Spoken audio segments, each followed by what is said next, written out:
Right. So, what is the Midlands Forest Network? Well, I've come along today as a stakeholder partner in this project. Unfortunately, no one could come today from the Midlands Forest Network, but we have been working with them to put this presentation together, and we do work closely with them. So we have contacts of the project manager involved, etc. If anyone wants to have specific conversations.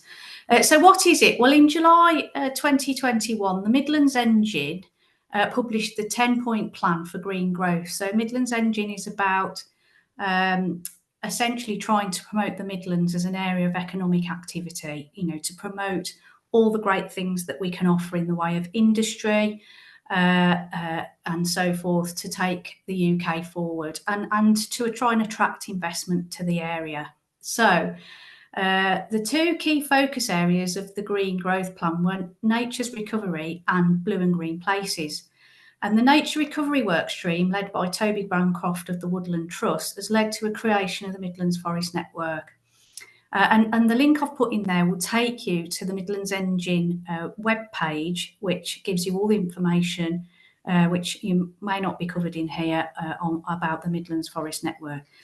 And the network is a heritage lottery funded initiative to do a couple of things, key activities: to create a network of organisations and communities and landowners, and map the project ideas that have woodland creation at their heart across the whole of the Midlands. So it's looking at trying to not only create a physical connection between woodlands, but also connection between the types of people that would create and manage those woodlands, and develop feasibility around the delivery of ideas and involve the investors. So the types of investors that we're thinking of here would be the private sector wanting to invest through corporate social responsibility, or as part of wider investment plans that they may have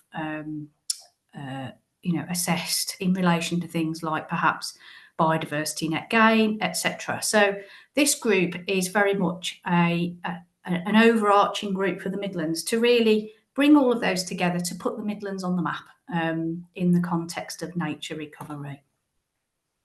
So why we need it, as I said, it's about joining up woodland habitats across the Midlands. So that goes as far as the east coast of Lincolnshire and that county, all the way over to the West Midlands. And obviously with us in the sort of central part of that. It's to help exchange good practice and learning, and it's to give funders secure propositions to invest in. So it's to try and make sure that the kind of business plans that are developed are deliverable, so that people feel confident that things can happen, that their money is safe, I suppose, in that context as they invest. And so who is involved? Well, the key partners are the Woodland Trust, the National Forest Company, Midlands Engine, DEFRA, the Department of Environment, Food and Rural Affairs, and the National Heritage Lottery.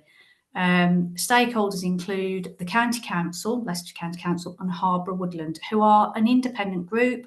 They're a non-governmental organisation in the same vein as the Woodland Trust, but they're very active in tree planting in the Leicestershire area. So what do we hope to achieve? More trees planted in the landscape of Leicestershire, green corridors and stepping stones created for wildlife, the right trees in the right places. So it's making sure that when trees go in, they are going to thrive, they are going to be looked after, and they aren't going to impinge on other habitats of great value. Those are the key things that are related to nature recovery. And trees and woodlands that are well maintained and serve people. I think, as well as being maintained, they're producing products. They're producing, whether that be timber or even visitor attractions. There's lots of statistics that say people are very much attracted to woodland habitats as a place to spend their leisure time. So it's making sure that those kinds of things are really achieved as much as possible. So what does the Midlands Forest Network do in terms of communities? What can it do for you as a community group? Well, it could support projects that need financial and knowledge-based support to develop them. It will connect communities to investors, so it's trying to make sure that people are keyed in to who's interested in wanting to fund that kind of activity. And connect individual groups to a network of learning and resources. So this community foundation that we have here today would be connected to a much wider Midlands network of individual groups, which would provide that informal and formal learning opportunity potentially for projects that you may wish to take forward. And how do you get involved? Well, simply this email address is there for you to email any questions that you've got to the project team over at Midlands Forest Network in relation to the scheme, and put your views and ideas across so that perhaps you can engage with the project. I think it's a fantastic project for the area, and hopefully will help us deliver into the longer term with regards to nature recovery.